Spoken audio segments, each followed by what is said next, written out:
विनीता जी नमस्ते। श्री माननीय प्रधानमंत्री, श्री माननीय मुख्यमंत्री, आपको विनीता पाल नमस्कार करती है हरदल मऊ ब्लॉक जिला गोंडा से। विनीता जी नमस्कार। जरा अपने बारे में बताइए, अपने काम के विषय में जानना चाहूंगा मैं। नर्सरी का काम करती हूँ सर। सागवान लगाए हैं, कैक्टस लगाए हैं, सहजन लगाए हैं, बेल लगाए हैं, नीम लगाए हैं और सारे से काम और मैं करती हूँ। यानी अपना खुद का है कि कोई संस्था के साथ जुड़ी है कि क्या, कैसे करती है? जी सर मेरा ही है, 10 सखी मिलके बनाए हैं। अच्छा अच्छा, आपने वो यानी समूह बनाया हुआ है? जी। अच्छा अच्छा। धनगर महिला स्वयं सहायता समूह 10 महिलाओं को मैंने इकट्ठा करके संगठन बना के मैंने एक काम चला दिया है नर्सरी। कब से शुरू किया वनीता जी? 2019 फरवरी से सर। और आपके यहाँ 10 बहनें हैं? ये आइडिया कहाँ से आया आपको? जी हरदल मऊ ब्लॉक से श्री राम प्रकाश मौर्य ने मुझे सूचना दिया तो मैंने नर्सरी लिखा था। अच्छा, लेकिन ऐसे ही पता चल गया कि ये काम करना है कि ये काम की कुछ ट्रेनिंग हुई, कुछ में कुछ करना पड़ा होगा ना आपको? जी सर हम सब लोग बहुत गरीब थे सर। जो हमारे ये हरदल मऊ ब्लॉक है, मैं सर जाती रहती थी, देखती रहती थी, तो सर मैं सर से बात किए कि सर मुझे कोई काम बताओ, मैं काम करें और आगे बढ़ जाएं। तो सर ने मुझे बताया कि तुम काम करो, हम तुम्हें काम देंगे, आप आगे बढ़ जाओगी। तो मैंने एक काम से किया, नर्सरी का काम किया। तो ये 10 बहनें कितना कमाई करते हैं? आप इस नर्सरी शुरू किए हैं तो? जी हमें महीने में 50,000 बचत हो जाती है, साल में 6 लाख बचत हो जाती है। 6 लाख रुपया एक साल में? जी, और जो एक वाहन है उसको मैं महीने में 3,000 दे देती हूँ सर। जो खर्चा लगता है उसको मैं और खर्चा पानी निकाल के एक वाहन को 3,000 रुपया मैं दे देती हूँ। अच्छा, देखिए आपको तो कमाई भी हो रही है और आप पर्यावरण की रक्षा भी कर रही है। सीडीओ साहब ने मुझे और मदद किया है। नहीं, इसके लिए आपकी कोई ट्रेनिंग प्रशिक्षण भी हुआ होगा कोई? जी। कहीं ट्रेनिंग हुआ होगा आपका? जी ट्रेनिंग हुई है। अच्छा, और बहनों का भी ट्रेनिंग हुआ? जी सर सबकी हुई है। चलिए, आप और आपके समूह की बहनें जो काम कर रही हैं, बहुत ही प्रशंसनीय काम कर रही हैं। और आपने एक प्रकार से अपने गांव में इन 10 परिवारों को आत्मनिर्भर बनाने का जो बीड़ा उठाया है और 6 लाख रुपए जितनी आमदनी करती हैं आप, मैं आपको बहुत बधाई देता हूं और आप बहुत प्रगति करें, मेरी आपको शुभकामनाएं हैं। धन्यवाद विनीता जी। श्री माननीय प्रधानमंत्री, श्री माननीय मुख्यमंत्री को विनीता पाल धन्यवाद देती है। मैं अपने नर्सरी से एक पौधे भी देना चाहती हूँ, फिर मैं फूल भी देना साथ में चाहती हूँ। बहुत अच्छा, आपका धन्यवाद। धन्यवाद विनीता जी। अब प्रधानमंत्री जी के साथ संवाद के लिए हम जनपद बहराइच चलेंगे, जहां प्रधानमंत्री आवास योजना के लाभार्थी श्री तिलक राम जी उनसे संवाद करेंगे। तिलक राम जी नमस्ते। अपना परिचय, अपने काम के विषय में थोड़ा बताइए तिलक राम जी। हम खेती करता हूँ साहब, और जैसे और फिशरमेंट लगाया था उसको काट लिया हूँ साहब, और अब धान लगाने वाले हैं। परिवार में कितने सदस्य हैं? माता जी है, पिताजी हैं, एक भाई है और मेरी बीवी है, 3 बच्चे हैं साहब। अच्छा, तो काम क्या करते हैं? काम यही खेती बाड़ी का करता हूँ साहब। अच्छा, और नरेगा में काम करता हूँ साहब। ये पीछे बहुत बढ़िया मकान बन रहा है आपका, तो बड़ा तगड़ा, क्या बात है? आपने कहा है साहब, प्रधानमंत्री जी आपने दिया है। अच्छा, आपको सरकार का लाभ मिला है? उसी में बनवा रहा हूँ साहब। तो नीचे वाला बन गया, अभी ऊपर बना रहे हैं? हाँ, नीचे वाला साहब बन गया, स्लैब पर रही साहब। अच्छा। हाँ जी। तो ये प्रधानमंत्री आवास योजना का आपको लाभ मिला? हाँ, प्रधानमंत्री आवास योजना का मुझे लाभ मिला। तो पहले कहाँ रहते थे? पहले कहीं नहीं जाते थे, घर पे ही रहते थे साहब। यानी ऐसे ही झोपड़ी में? झोपड़ी पहले बहुत दिक्कत थी साहब, ना एक घर था, छपरा था, बारिश में बहुत दिक्कत होती थी और गर्मी में भी दिक्कत होती थी, लेकिन आपने दिया, बहुत अच्छा। अब है परिवार हमारा सुखी से रहेगा। तो अभी तो घर वालों को पक्का मकान मिल गया तो घर वालों की अपेक्षा भी बढ़ गई होगी? नहीं, बहुत अच्छा है, बहुत खुश है, पूरा परिवार बहुत खुश है। तभी मेहमान भी बहुत आते होंगे घर में? हाँ जी, अभी हाँ आते हैं साहब, पहले झोपड़ी में तो कोई मेहमान नहीं आता है, अभी तो मेहमान भी बहुत आते होंगे। हाँ साहब। अच्छा, बच्चों की पढ़ाई करवाते हो? हाँ साहब, बच्चों पर आप मुझे बताइए, आपको प्रधानमंत्री आवास मिला, आप प्रधानमंत्री को क्या दोगे? प्रधानमंत्री को भगवान से कहता हूँ खूब सुखी से रहे, वो सारी जिंदगी प्रधानमंत्री ही रहे। बस ऐसे ही कह दोगे क्या? खुद कुछ देंगे नहीं आप?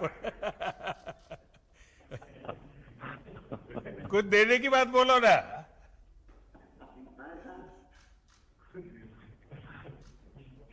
अच्छा, मैं मांगता हूं, देंगे आप? पक्का? पक्का देंगे? अच्छा देखिए, पहला तो आप मुझे प्रॉमिस कीजिए कि आप बच्चों को जितना पढ़ना है जरूर पढ़ाएंगे, कभी भी आपको थोड़ी तकलीफ पड़े तो भी बच्चों को पढ़ाएंगे, करेंगे? पढ़ाएंगे साहब, पढ़ाते हैं। पक्का? पक्का साहब। और हर साल मुझे चिट्ठी लिख के बताओगे कि भाई बच्चे अब यहाँ इस क्लास में आए, इतना मार्क लाए हैं, ऐसा बताओगे? पढ़ाएंगे साहब। तो ये वादा पूरा करना है आपको। पूरा करेंगे सर। देखिए, हमने आपको ये आवास दिया, सरकार की योजना से आपको लाभ मिला, तो देश की भलाई के लिए आपको भी अपने बच्चों को पढ़ाना चाहिए। पढ़ाएंगे साहब, पढ़ रहे हैं। चलिए, मेरी आपको बहुत शुभकामना है और आपकी माता जी के यहाँ से दर्शन हो रहे हैं, मैं उनको प्रणाम करता हूं। माँ के आशीर्वाद मिले ताकि हम सब अच्छा काम करें। चलिए, बहुत बहुत धन्यवाद भैया। जिला सिद्धार्थनगर के कोडरा ग्राम पंचायत में लॉकडाउन के दौरान 693 श्रमिक वापस लौटे हैं। इन्हीं में से एक श्री कुर्बान अली जी अब प्रधानमंत्री जी के साथ वार्तालाप करेंगे। कुर्बान अली जी, नमस्ते। प्रधानमंत्री जी और मुख्यमंत्री जी को मेरा नमस्कार। नमस्कार। ये पीछे जगदम्बी प्रसाद बड़ा गुस्सा करते होंगे, उनको नाराजगी होती है कि देखो ये हमारे यहाँ का कुर्बान अली तो बात कर रहा है, लेकिन मुझे बात करने का मौका नहीं मिल रहा है।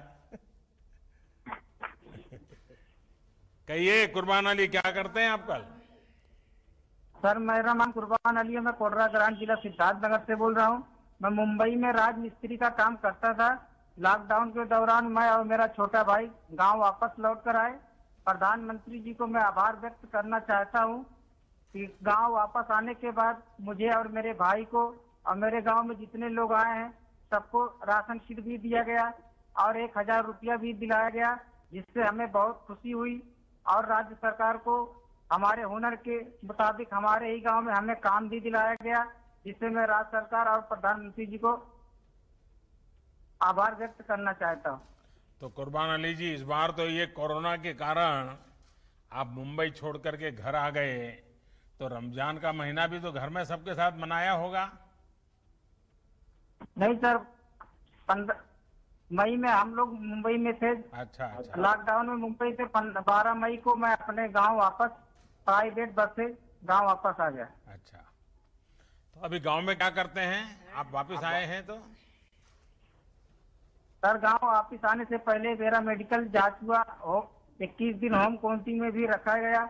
मैं और मेरा छोटा भाई गांव पे प्राइवेट में काम करते थे और यहाँ पे प्रधान जी हमारे सामुदायिक शौचालय बनवा रहे हैं, जिसमें हमें हमारे भाई को राजमिस्त्री का काम भी दिलाया गया। और आगे बोले प्रधान जी की राज्य सरकार द्वारा जैसे और काम भी मिलेगा, जैसे प्राइमरी की मरम्मत और गांव में घर घर शौचालय भी बनाए जाएंगे। हमें वहाँ भी राजमिस्त्री का काम भी दिलाया गया। राजमिस्त्री की हमारी ट्रेनिंग भी शुरू हो गई है, जिनका सर्टिफिकेट हमें दिलाया गया है। अच्छा अच्छा, यानी अब आप एक बड़े सर्टिफाइड राजमिस्त्री बनकर के काम के लिए जाएंगे आगे। जी हैं? सर। तो आप जब वहां थे और बीमारी की खबरें आई तो माँ बाप और सब रिश्तेदार सब बड़े चिंता में पड़ गए होंगे। सर लॉकडाउन के समय हम भी घबरा गए थे, लेकिन आपने ट्रेन भी चलाई और घर वाले थोड़ा खुशी भी हो गए कि ये रमजान का दिन भी था और ईद भी करीब थी, इसलिए घर वाले बोले 12 मई को प्राइवेट गाड़ी से हम लोग घर चले आए, अपने परिवार के साथ ईद भी यहाँ पे मनाई। चलिए, तो सब माँ बाप भाई बहन सब खुश हो गए आप आ गए तो। सब यहाँ पे सभी खुशी है। लेकिन अभी तबीयत संभालते हो कि नहीं संभालते हो? बड़े बहादुर बन करके ऐसे ही घूम रहे हो? नहीं सर, यहाँ पे आके बहुत खुश हूँ। यहाँ पे रोजगार भी हमको दिलाया गया, यहाँ पे भी हम काम भी कर रहे हैं। हाँ। चलिए, मेरी आपको बहुत शुभकामना है और आप अपना परिवार स्वस्थ रहे कुर्बान अली जी। और कौन है? अब मैं अहमदाबाद से वापस लौटे, गोरखपुर को वापस लौटे श्री नागेंद्र सिंह जी को आमंत्रित करता हूं। इन्होंने गोरखपुर लौटकर मुद्रा ऋण के माध्यम से डेयरी का काम प्रारंभ किया है। मतलब कि आप योगी जी के गांव के हैं और मेरे गांव में रहते थे? नमस्कार। नागेंद्र जी कहाँ रहते थे अहमदाबाद में? राजू नगर सर। हैं? राजू नगर। राजू नगर। अच्छा, कितने साल रहे वहाँ? मेरे चाचा जी रहते हैं वहीं पर सर। अच्छा अच्छा, चाचा जी के पास रहते थे। जी सर। क्या काम करते थे वहाँ? स्टील बर्तन का काम सर। अच्छा, तो ये सीखा कहाँ आपने? स्टील बर्तन का इतना बड़ा वो तो काम बड़ा महत्वपूर्ण होता है। सर वहीं चाचा के लड़के कराते थे, वहीं सिखाते थे। अच्छा अच्छा अच्छा। तो आप वापस कैसे आ गए? सर लॉकडाउन चल गया तो क्या करें वहाँ पर। अरे अहमदाबाद तो बहुत बढ़िया है। कंपनी बंद हो गई थी सर। अच्छा, यहाँ माँ भी चिंता करती होंगी, रिश्तेदार चिंता करते होंगे कि भाई बीमारी में तुम कहीं मत रहो, घर चले आओ, ऐसा हुआ होगा। इसलिए चले आए सर। हाँ। तो बीमारी का इतना डर कैसे लग गया? वैसे ही बीमारी है सर ये। तो अभी डर है कि अभी डर निकल गया? अभी पूरा डर है। अच्छा, तो अहमदाबाद से निकले कैसे आप? ट्रेन से सर। अच्छा, ये जो श्रमिक ट्रेन था उससे आ गए? जी सर। अच्छा, तो अब क्या मन करता है यहाँ? यहाँ सर हम ईपी बड़ौदा ईपी बैंक से हमने लोन लिया था। लोन लिया है आकर के? जी सर। किस रोजगार के लिए। किस चीज के लिए लोन लिया? डेयरी खोलने के लिए। अच्छा, कितना लोन लिया है? 1 लाख का। 1 लाख रुपया? तो आपको दे दिया बैंक वालों ने? हाँ सर। आपने डरा दिया होगा उनको कि मैं अहमदाबाद से आता हूँ, मोदी जी के गांव से आता हूँ, 1 लाख रुपया देना पड़ेगा, ऐसा किया था क्या? नहीं सर, पहले तो मैं लॉकडाउन में यहाँ तो प्राइमरी स्कूल में भी रहता था। हाँ, लॉकडाउन का पालन करके ही गया था। तो क्या किया 1 लाख रुपए का? मैंने भैंस खरीदा। भैंस खरीदा? तो जी क्या सर। क्या योजना क्या है आपकी? डेयरी का सर। डेयरी का? तो अभी भैंस दूध देती है? हाँ सर, देती है 10 किलो। कितना दूध बेचते हैं आप? 7 किलो दूध हम बेचते हैं सर। कितनी कमाई होती है?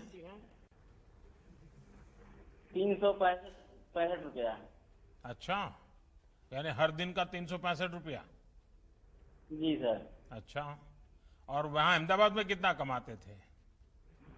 वहाँ तो सर वही पड़ जाता था 8,000 7,000। तो आप गांव में आए, भैंस लाए और ज्यादा कमाने लग गए, तो आपको तो कोरोना फायदे में गया जी सर। है। आपने आपत्ति को अवसर में पलट दिया।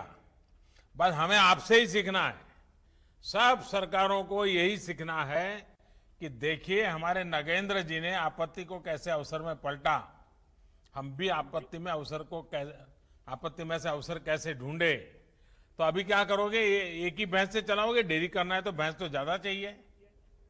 हमको सर इससे मिलेगा तो और उन्नति, हम और एक 3 से 4 बढ़ा सकते हैं डेयरी। अच्छा, तो अभी बैंक को पैसा वापस देने होता है, वो रेगुलर देते हो? देते हैं। तो बैंक दूसरे पैसे देने के लिए तैयार है? हाँ सर। अच्छा, चलिए, मेरी आपको बहुत शुभकामनाएं। लेकिन मैं एक दो बात बताना चाहूंगा।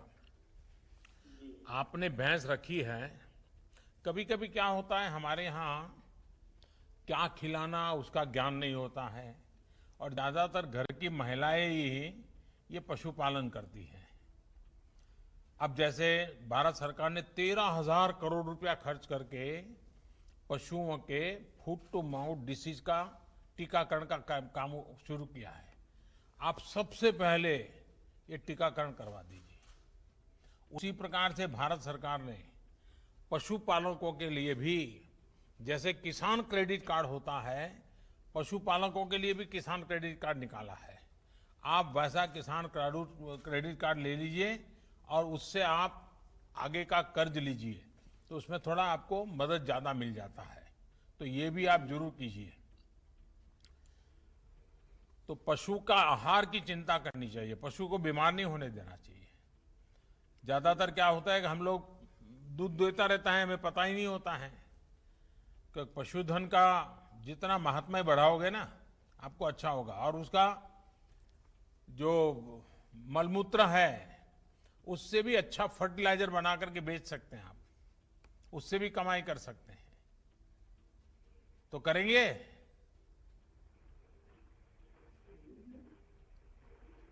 हाँ सर। सब कुछ सुनाई दिया कि नहीं सुनाई दिया? दिया है सर। अच्छा, वो करेंगे। चलिए, मेरी आपको बहुत शुभकामनाएं हैं, लेकिन तबीयत संभालना भैया इस हालात में। आइए, और कौन है? जालौन जिले के दीपू जी को संवाद के लिए आमंत्रित करता हूं। नमस्कार जी। नमस्कार। हाँ दीपू जी, बताइए।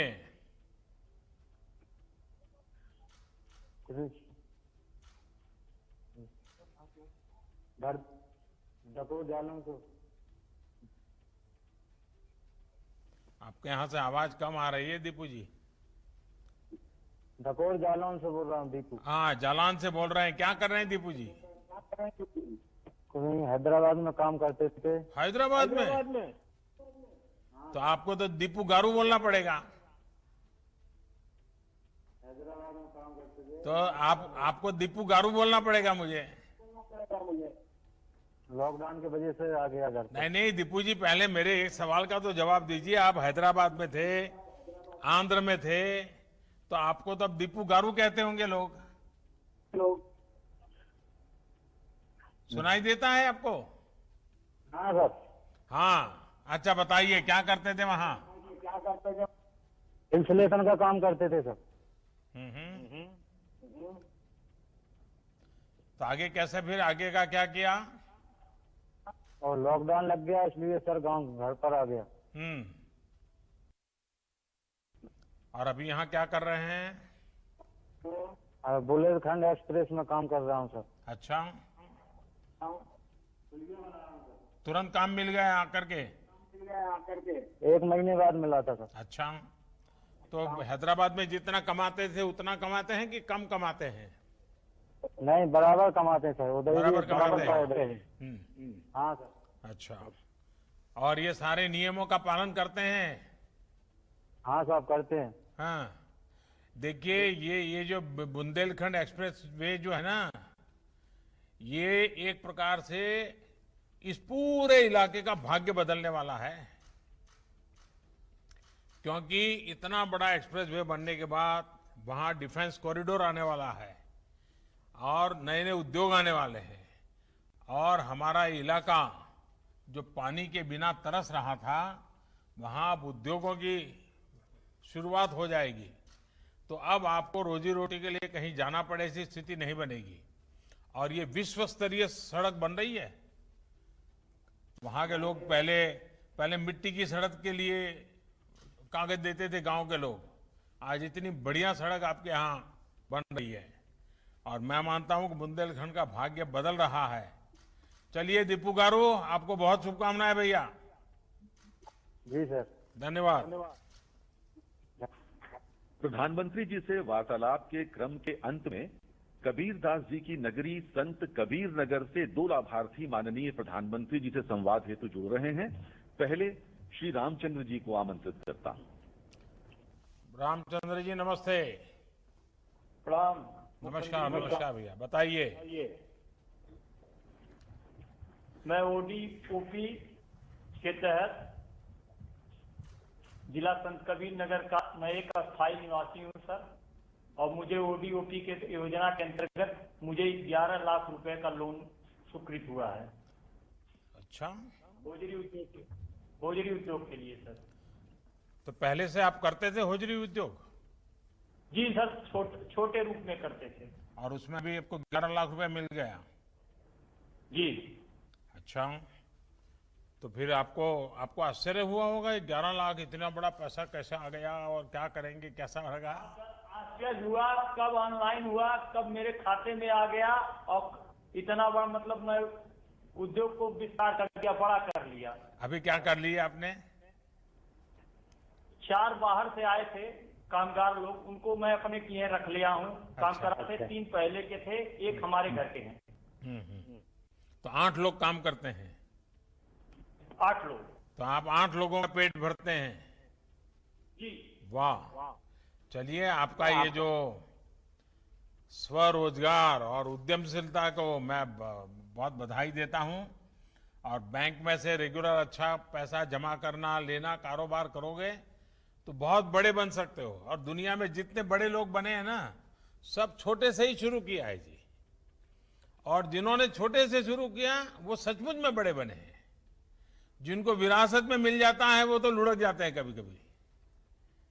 तो मैं आपको बहुत शुभकामनाएं देता हूं। और कौन है आपके साथ बात करने वाले?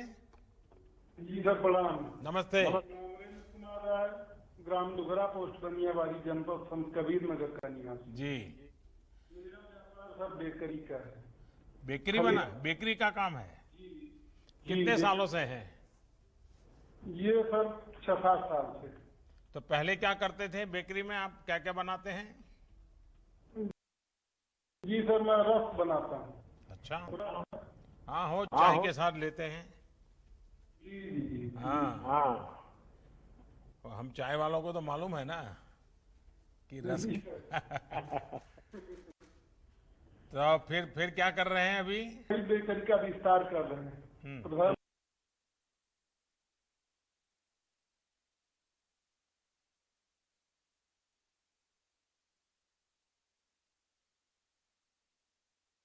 रोजगार योजना के अंतर्गत जो लाभ मिला मुझको, उससे बेकरी विस्तार कर रहे हैं। और उसके बाद जो उनमें कामगारों की आवश्यकता है वो सब भर रहे हैं।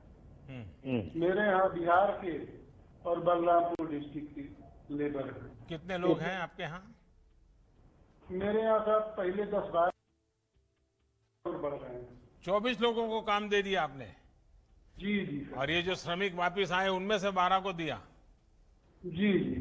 तो आपका कारोबार बढ़ रहा है कि बस सेवा भाव से ही सबको काम दे रहे हो? सर कारोबार भी बढ़ रहा है, सेवा भाव भी हो रहा है। हाँ, कहीं ऐसा ना हो कि घर का कारोबार रह जाए और आप सबको काम दे दो और फिर घर में कोई खाना ही न दे आपको। तो अच्छे से काम हो रहा है बाजार में? सब चीजें डेली रोज ताजा बिकता है माल आपका डेली की पैकेजिंग करके बाहर बेचते हैं? मैं पैकिंग करके जिले में और पड़ोसी जिले में, अच्छा। पड़ोसी जिले में इतने तक नहीं बिक जाता है मेरा। चलिए, मेरी आप सबको बहुत शुभकामना है भैया। आपका स्वास्थ्य जरूर संभालिए और मेहनत से जिंदगी बहुत कुछ आगे बढ़ सकती है। ये आप सबने करके दिखाया। धन्यवाद आप सबका। अब वो माननीय प्रधानमंत्री जी से अनुरोध कि वे अपने उद्बोधन से हम सबका मार्गदर्शन करें। माननीय प्रधानमंत्री महोदय। साथियों नमस्कार। मुझे आप सबसे बात करने का मौका मिला और जितना लोगों से बात करते हैं हर बार नई नई चीजें जानने को मिलती है। और हम सभी ने अगर हम सोचेंगे अपने अपने जीवन के विषय में अपने व्यक्तिगत जीवन में अनेक उतार चढ़ाव हम सब ने देखे हैं। हमारे सामाजिक जीवन में भी